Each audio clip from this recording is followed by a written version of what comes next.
Hello student, I am Tejasvi. I am going to teach you new lesson that is a quadrilateral. We have to learn new concept that is midpoint theorem. If okay, now we start midpoint theorem. So what is the statement of midpoint theorem? A line segment joining the midpoints two sides of a triangle is parallel to the third side. सबसे पहले आपको इसमें समझना है कि given क्या दिया है. गिवन आपको क्या दिया है? इन दैट स्टेटमेंट आपको एक गिवन में मिल रहा है कि TC is an triangle. Second given क्या दिया हुआ है कि टू मिड पॉइंट्स है. टू मिड पॉइंट्स है तो हम एक अज्यूम करते हैं कि ये ट्रायंगल है एबीसी और उसके मिड पॉइंट्स क्या है E and F. So now E is the mid point of A B. अभी ए बी अगर इसका मिड पॉइंट है, ई अगर इसका मिड पॉइंट है, दैट मीन्स क्या होगा, ये वाली लाइन इससे क्या होगी, इक्वल होगी. So A is equal to A B. Third हमें क्या गिवन दिया है कि एफ, यहाँ पे बोला है कि टू मिड पॉइंट्स है. सो दूसरा मिड पॉइंट क्या है, F. F is the mid point of A C. That means A F is equal to F C is equal to, okay, ये दोनों लेंथ क्या हो जाएगी, इक्वल हो जाएगी.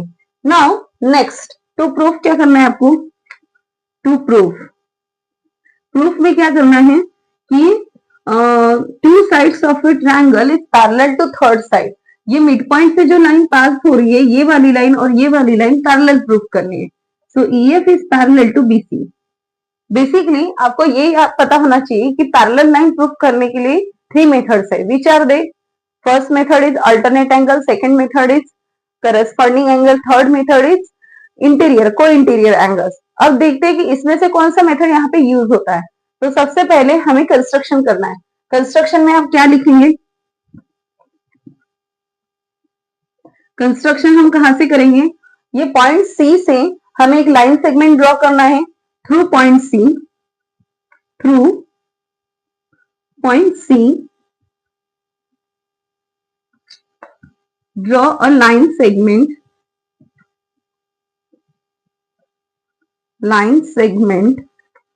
विच इज, वो लाइन सेगमेंट, ये जो लाइन सेगमेंट है वो which is parallel to the, वो किससे पैरेलल होना चाहिए, ईबी के साथ, EB. Now extend E F and intersect that line segment at point D. ये जो लाइन सेगमेंट है, ये वाले लाइन सेगमेंट से ई एफ एक्सटेंड होने वाली लाइन है, वो क्या हुई, इंटरसेक्ट हुई, मतलब कट हुआ at point D. Now how to start the proof कैसे स्टार्ट करेंगे हम. प्रूफ स्टार्ट करने से पहले हमें क्या प्रूफ करना होगा, ये जो दो ट्रायंगल्स दिए हैं वो हमें प्रूफ करने पड़ेंगे. So let we start. So in triangle E F and triangle F C D. ठीक है, ये दोनों ट्रायंगल में क्या सिमिलरिटी है, ये और ये इक्वल है because F is there mid point. Now यहां पे देखिए, these are vertically opposite angle, clear. And second one, ये लाइन और ये लाइन पैरेलल है, that is AB and CD, and this is cut EF ED. ये cut हो रहा है तो दो पैरेलल लाइन के बीच में ये जो ट्रायंगल्स यहाँ पे फॉर्म होंगे, दो पैरेलल लाइन के बीच में ये जो ट्रायंगल्स यहाँ पे फॉर्म होंगे, ये कौन से ट्रायंगल्स होंगे, that is alternate angle. Okay, so यहाँ पे ये एंगल और ये एंगल क्या हो जाएगा, इक्वल हो जाएगा. सो विच टेस्ट इज दिस, ये कौन से टेस्ट है, एंगल साइड. सो एस टेस्ट. ठीक है, जैसे हमें टेस्ट मिला है उसके अकॉर्डिंग हम अपने स्टेप्स लिखेंगे. तो यहाँ पे ए टेस्ट के लिए हमें फर्स्ट एंगल लेना पड़ेगा, that is E. So angle E की पूरी नाम क्या लिखेंगे, A E F is equal to angle, वो कौन सा एंगल है, डी. डी का पूरा नाम क्या है, एफ डी सी. यहाँ पे लिखना है अल्टरनेट एंगल. ये अल्टरनेट एंगल कैसे हुआ, A B parallel to C D and E D is transversal. Now second देखें, ये एफ और ये एफ। नाउ सेकेंड ट्रायंगल देखें, ये एफ और ये एफ वर्टिकली अपोजिट एंगल्स हैं, तो आप यहाँ पे क्या लिखोगे, एफ आना चाहिए आपका सेकेंड स्टेप में। तो एफ को छोड़ के दो जो वर्ड्स है वो यहाँ पे डाल दो, ए एफ ई। यहाँ पे एफ को छोड़ के ये दोनों है तो वो यहाँ पे। सो क्या आएगा, vertically opposite angles, it is vertically opposite angle. Now third step is your AF. So AF is equal to FC. इसका रीजन क्या आएगा, F is the midpoint of AC. Now triangle AEF congruous to triangle ECD. Which test is this? AAS congruence criteria. क्या आएगा CPCT में, this one, this line is your CPCT.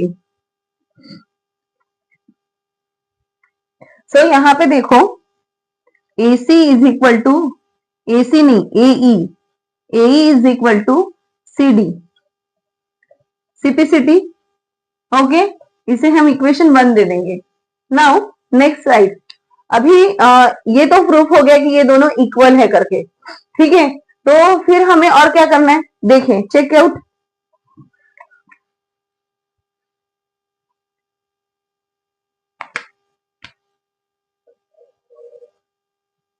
Now AE is equal to DC by equation 1, ये अभी हमने proof किया यहाँ पे।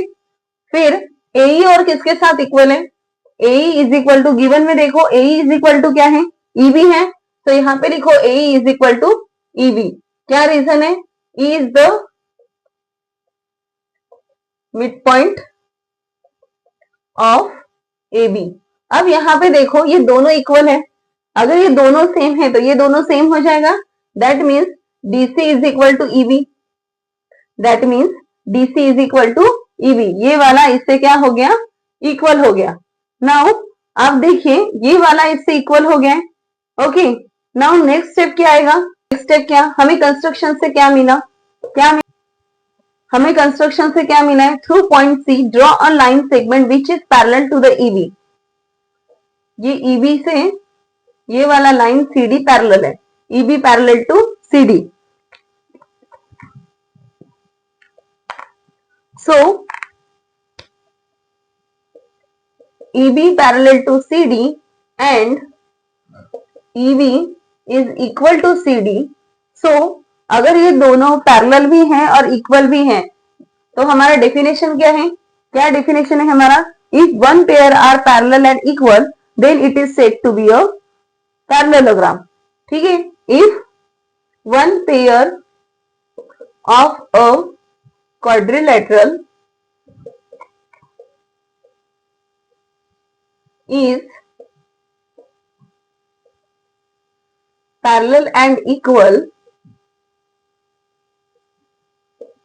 then it is said to be a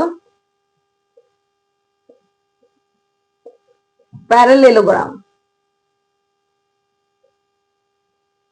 तो हमारा ये क्या हुआ, पैरेललोग्राम हुआ। Which one? E, B, C, D।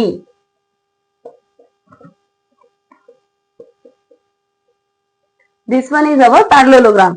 So अगर ये पैरेललोग्राम है, मानो कौन सा, E, D, B, C, ये वाली लाइन इससे पैरेलल है तो ऑटोमेटिकली ये क्रॉस वाली लाइन भी एक दूसरे से पैरेलल होगा। सो यहाँ पे लिखो ED is parallel to BC by definition of parallelogram। अब पूरी लाइन ED पैरेलल हो सकती है, तो ये जो पॉइंट F है ये ऑल्सो इससे पैरेलल है, तो यहाँ पे लिखो EF is also parallel to BC।